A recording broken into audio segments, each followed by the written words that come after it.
Lazer Brody from Emuna Fitness, and a lot of people ask me, what's the best shoe to work out in? It's the very best shoe for the feet. Well, first of all, let's learn a little bit of biomechanics about the feet. There's two problems in walking, two main problems. If you walk behind a person, and you'll see if their feet are like this, tilted toward the middle, that's called pronation. Sometimes you see people that their feet are on the outside, and that's called supination. The feet, when balanced, they should be this perfectly balanced. What happens when feet are perfectly balanced? When feet are perfectly balanced, the shoe gets even wear. Now, what happens when a person has, for example, supination, you will see on the shoe that the outside is worn much more than the inside, and the shoe has uneven wear. Why is that? Because the foot is supinating, and so the outside of the foot comes in much more contact. All right, and sometimes it's only on one foot. So you'll take two shoes, and the guy's left foot has even wear on the shoe. You see even wear on the sole here. And on the right, you see that the inside looks brand new, and the outside is worn. These are shoes that have maybe about 200 miles of walking and running on them. Now, whose shoes belong to? They belong to me. Now, where did I get the supination in the right foot? Because in the infantry, in the Israeli army, I sprained my ankle so many times, 4 or 5 times, that had this unconscious spoiling of the ankle. I nurse the ankle a little bit when I'm walking in padded shoes, and my right foot goes like this. Now, what happens in padded shoes? These are padded Adidas shoes. Okay, this is for long walking and long distancing. But what happens is the foot gets, we say in Hebrew, mefunak, gets spoiled. The padding compensates for the supination or the pronation. You don't correct it. Now, what do? So in order to correct this, we take the padded shoes, the expensive padded shoes, throw them aside, and we take what's called primal or minimalist shoes. Primal and minimalist shoes are shoes that have very padding, like barefoot.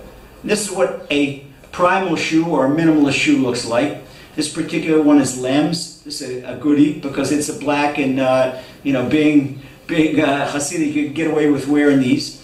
Also, Merrell makes a great shoe, but the thing in Merrell's costs about $70. These Lambs, they're great shoes, but they're $100. And but if you Google Tesla, T-E-S-L-A, you can get a fantastic pair of minimalist shoes for $30. Now, what happens? It's just like running barefoot. So here's the same exact right shoe, and we look at the heel, and there's even wear. So what happens when the foot comes in contact, this is the gift that Hashem gave us. When the foot comes in contact with the ground, the foot corrects itself. And this is where you get rid of a lot of supination and a lot of pronation and other problems. Not only that, what happens when you pronate or when you supinate? It puts unnecessary pressure and damage on the knees. You get knee problems, you get ankle problems, all types of things. You feel pain. And especially when you're lifting weights. When you're lifting weights, it's best to lift weight barefoot. People are afraid of lifting weight barefoot, especially kettlebells, to drop it on their foot. Something psychological. Okay, so wear minimalist shoes, because minimalist shoes, you feel the pressure.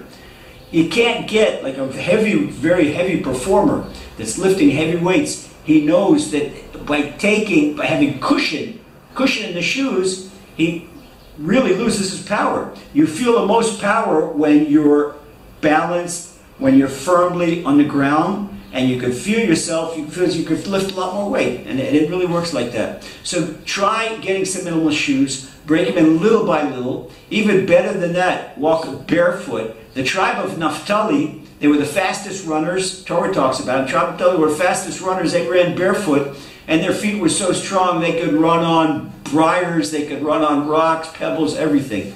So we see there is a precedence for barefoot.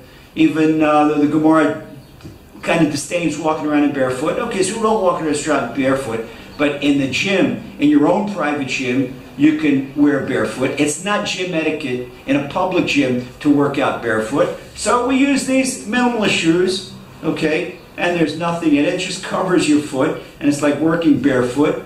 And you'll see you have a great workout, and you do great, and you'll correct your foot posture.